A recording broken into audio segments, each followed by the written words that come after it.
Hello, we are Geeks Assembled, and Susan has joined me today to feel all festive because we're in the Christmas season, the festive season. And today we'll be talking about a animated movie from 2011, which has got a cast of thousands. Well, it seems like it's got a cast of thousands in this voice cast, of course. We're talking Arthur Christmas, a tale of Santa's youngest son who takes it on his own back initiative to deliver a Christmas gift what was left and not delivered to a little girl in Cornwall in England, and this is the tale of his adventure. So, shall we go over to Susan with our thoughts on Arthur Christmas? Yes, well, I had no idea that Santa's sleigh was a UFO, was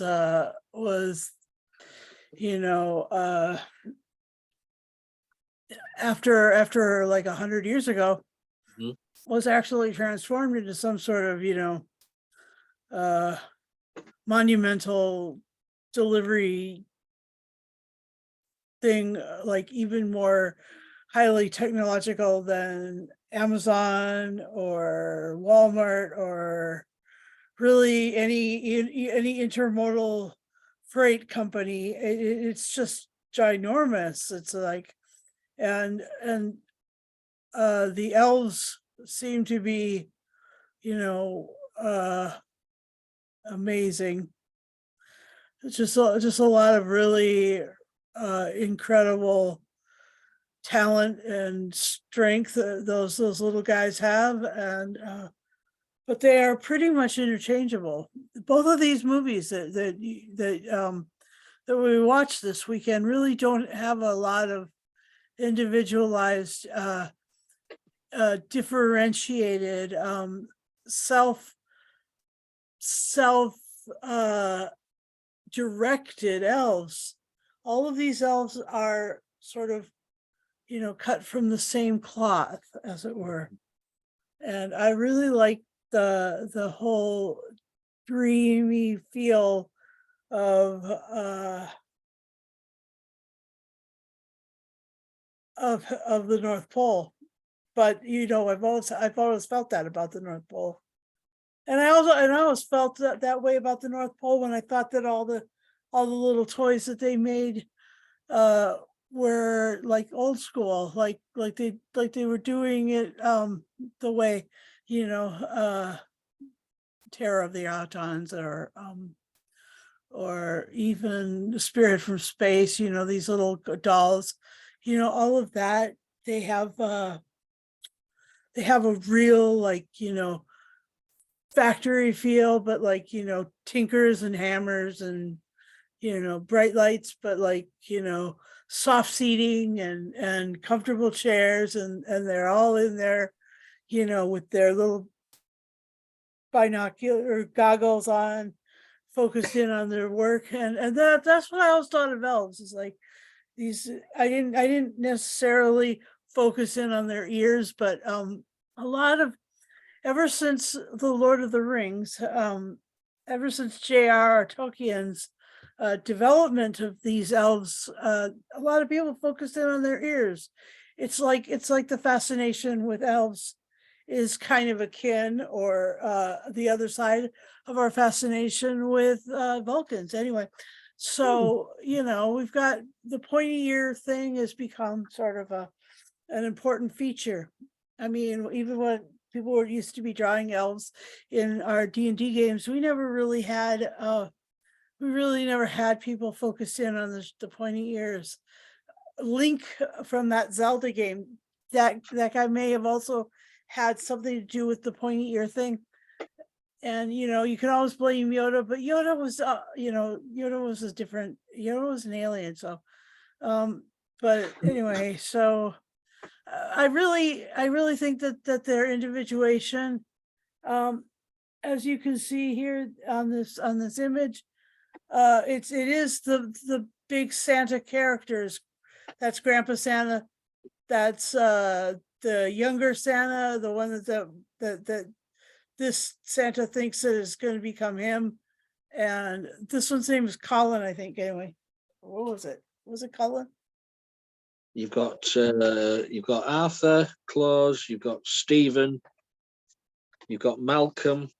This one's Malcolm, and so that's Arthur up there wearing the green jumper that whose head is missing. But anyway, yeah. So and Santa is basically a different kind of character than an elf. He's not actually an elf. He's his own type of character. And in this story, they have images going all the way back to Saint Nicholas, back in Turkey, and he was the one who was too hot to work on all those toys, all in Istanbul or Izmir or any of those places, because it's nice and warm. It's Mediterranean. It's just nice and hot in the summertime. So he probably moved them all up to the North Pole for having to work on presents. Anyway, let me see what else. It was nice to see such a warm relationship between Malcolm and Mrs. Claus, and that was really fun. And she was played astonishingly well by Imelda Staunton. Yeah, she's great. And anyway, I really enjoyed this movie, and I love how rebellious Grandpa Claus was. I thought he was just, I love how that he was just, completely out of his mind. He was bonkers, and he was just like, he was so funny, and he was so rebellious. He wouldn't take anything from anybody. He just wouldn't listen to anybody. He just did his own thing all the time, and because he'd done his own thing all the time for a really long time, but he seemed to get it right again, so that was fun. Anyway, that's pretty much all I've got for opening thoughts, and so I'm passing it back to you, Lee. Thank you, Susan. Yeah, as I said, I've never seen this movie before. It's passed me by, so it was nice to sit down and watch something what I didn't know the story of or anything like that. So, and I do like the way they have the family tree of Santas. Yeah, that's what I was saying. Yeah, they hand the baton down when one retires. Was it Grandsanta? Yeah. Was the 19th Santa. Yeah. Malcolm, the present day Santa, played by Jim Broadbent, was the 20th. Oh, so yeah. Yeah, but for me, as you say, Grandsanta just stole the movie. Played brilliantly by Bill Nighy. But that Grandsanta just didn't care for any of the modernized stuff, how they run things. He wanted it the old-fashioned way, reindeer, sleigh, not ninja elves and and UFOs, of course. But yeah, it was just a brilliant story. I mean, a simple story. And you say the cast in this, Arthur Claus, played brilliant by James McAvoy. The character that he just so in love with Christmas and so hyperactive and so OCD, but also besotted with his dad. Oh yeah. definitely. He believed he still had the belief in his dad, in Santa Claus. He believed that his dad could do anything. And then he had his bigger brother Stephen, played by Hugh Laurie, who run it like regimentally. Bit like the Brigadier. It's like the Brigadier, yeah. With Ben as the bumbling, the present day Santa. You say then you had brilliantly Ashley Jensen playing. As long as the one individuated elf, Bryony, the gift wrapping elf. That was their life, was gift wrapping. It's got to be gift wrapped. It's never too late to gift wrap. But you've got all these other voice actors in here. You've got Laura Linney, Michael Palin. You knew that anything funny, anything that is truly heartwarming and jocular about Christmas and really about anything British. Let's be honest with you, that Michael Palin would be, or Eric Idle, Michael Palin, Eric Idle, or John Cleese would be in some fashion, some form in this. I'll just go to some other lists here of names. We've got who else have we got? John Cusack. We've got Jane Horrocks. Yep. Andy Serkis. Yeah. Dominic Eva Longoria. Yeah. Robbie Coltrane. Robbie Coltrane. R.I.P. Robbie Coltrane. Yeah. All voiced lead elves. The minor elves was what we got here. We got where are we? Trying to see the names now. John Jules, Danny John Jules, who we all know. John Jules. Oh. From Red Dwarf. Just a great ensemble of voice acting. But and also as well, the animation was so colourful, delightful. Yes. I mean, okay, it's a Christmas film. It's got to be colourful. It's got to be colourful. But it was just an amazing story of the escapades, because as soon as Arthur and Grandsanta got in the old sleigh called Eve, which I love the idea of the sleigh being called Eve, Christmas Eve. That's when the true adventure began, and it's a brilliant. I enjoyed it. So really what was the UFO sleigh called? Evie? Was it S? What was it? S something one? Oh, was it Santa one? Something like that. Yeah, but at the end they wrote Evie on the back. Yeah, they did. They called it Evie. Yeah, on its fin. It's got so many fins. It's almost as big, like it's like Elvis. But a great idea. Great idea that great big huge flying with cloaking device under its underbelly, just so it looks like stars. I wonder where they got that from.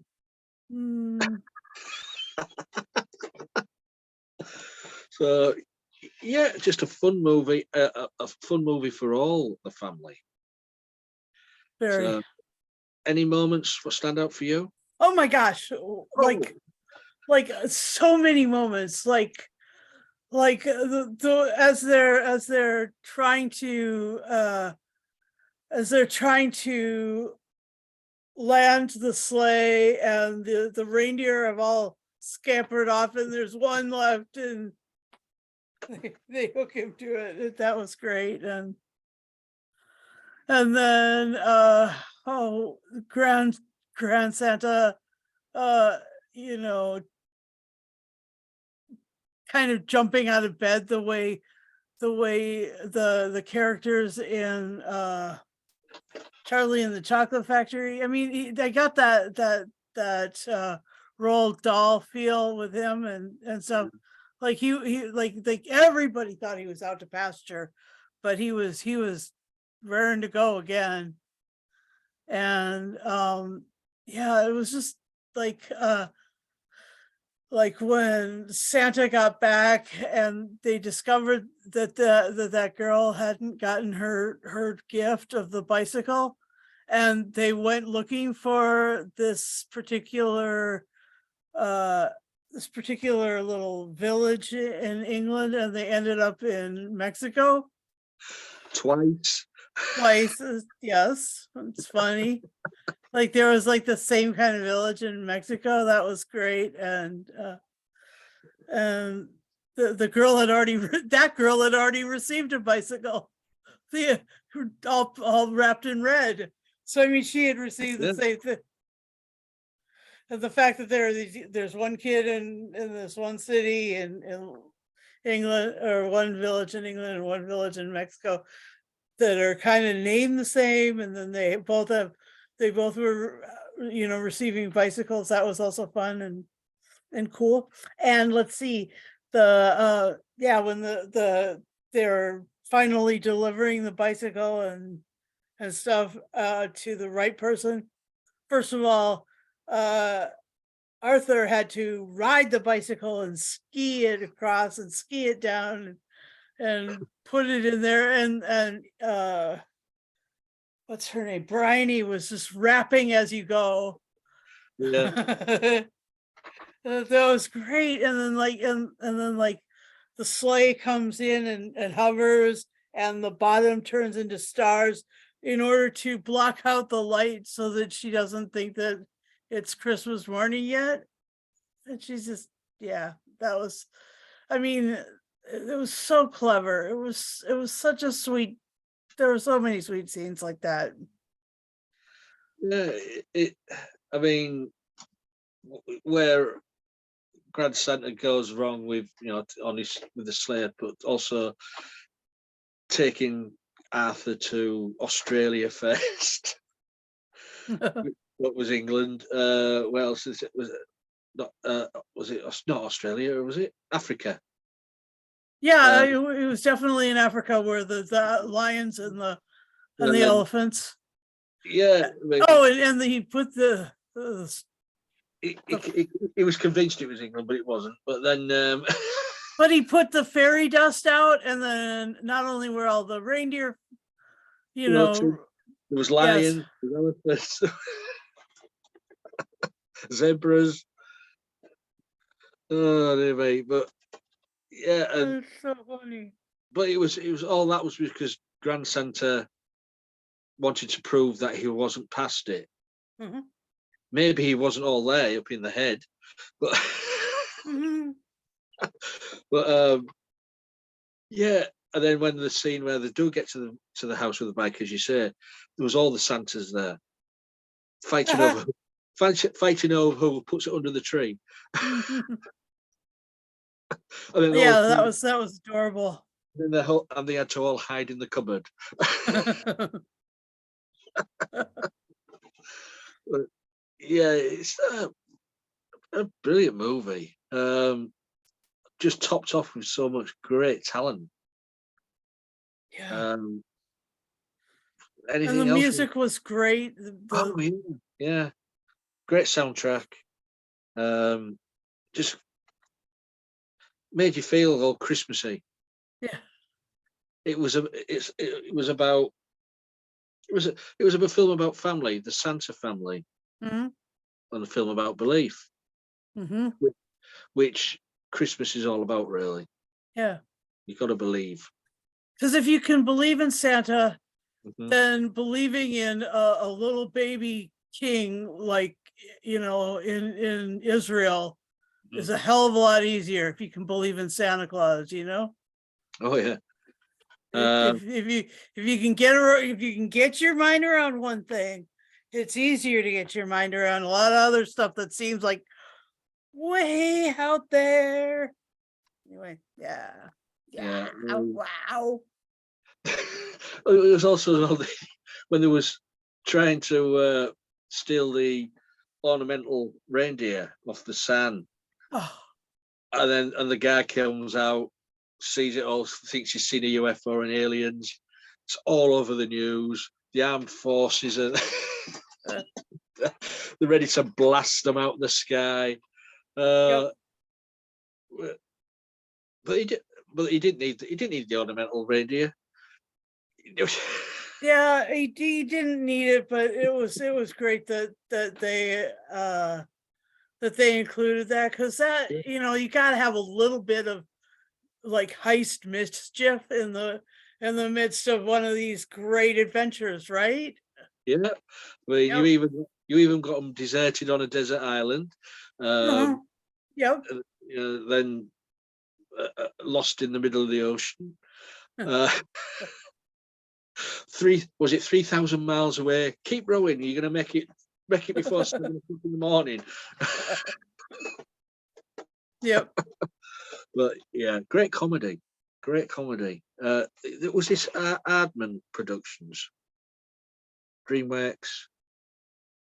Was it Aardman Animation? Yeah, great. They've made some great stuff. Yeah. But anything else you want to say about Arthur Christmas? He's got a nice jumper. Got a nice jumper. A nice flashy slippers. Yep. Oh my gosh, his slippers.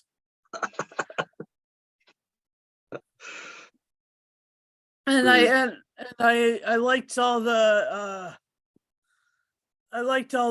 kind of tech in the North Pole. Like the North Pole is like something out of like Mission Control, but with thousands of employees. Yeah. I mean, like that one scene is literally like tens of thousands of elves trying to get the work done and get the toys out. That was so cool. That big mountain of presents and stuff. I did like the character design of Steve Claus. Do you notice his little goatee was shaped as a Christmas tree? Christmas tree goatee. Yep. But yeah, enjoyable movie. So anything else before we go to final say? No, it was really cool to see this. I had seen this a couple of times. I love it. This is a good one. This is a good one to rewatch. I'll tell you something. Before Christmas arrives, I most probably will be rewatching this. And then like the other one that we're reviewing this weekend is the same. I enjoyed watching that one the first couple of times I've seen it, and so this one, this was great. Although because I had to dig in go a little deeper than just the surface story, get the lowdown on the cast. I mean, Andy Serkis has been in like everything good that I've seen in the past couple of weeks, except for Mrs. Maisel. I mean, literally, I just can't believe what he did with Andor, and Andy Serkis is fantastic without a mask on anymore. He really, I mean, he's come a long way since playing the guy who was the producer of Joy Division, New Order, and Simply Red, and those guys in Manchester. Anyway, 24-hour Party People, because that was you saw his face there, and then you stopped seeing his face. He just basically went in and did a whole bunch of rotoscope and whatever, kind of the animation things with his face, like Planet of the Apes and all those other things that he's done, all the Lord of the Rings and everything. I mean, he just has done so much stuff. and almost all of it has been behind the mask, and this is this is his voice again doing all the work. And he's good, he's so good at his voice. He's God, he's just we've always said when we do review audio dramas, it takes a lot for a good yes, actor it does. Yes. To convey just via speech. Yes, it does. You're right. It so does. So you need talent there to get that across the screen, to create this voice for these animated characters, and to convey emotions, feelings, and excitement and stuff like that across the screen through a cartoon character. A lot of talent. And so like Andy Serkis can do no wrong. This season of The World, he's brilliant. He did one of the best Star Wars like monologues ever recently, which was, Jesus Christ, it was so good. It was amazing. Anyway, we're not talking about that. We're talking about Arthur Christmas. But yeah, I really like it. And so what would you give it then? Oh, 10 really quit rap jobs out of 10. Rapping and writing. Oh yeah. I'm gonna give it 10. I'm gonna give it 10 funky slippers out of 10. Oh yeah, the slippers. It's just an amazing movie, fun movie. If you haven't seen it, guys, please, it's out there to watch. So that's our little review of Arthur Christmas. 10 all round for us too. Yep. If you want to leave a message and comment on below on this video and let us know what you thought of the movie, please do. You feel free. Messages if you want to join our gang, this group. You just have to be 18.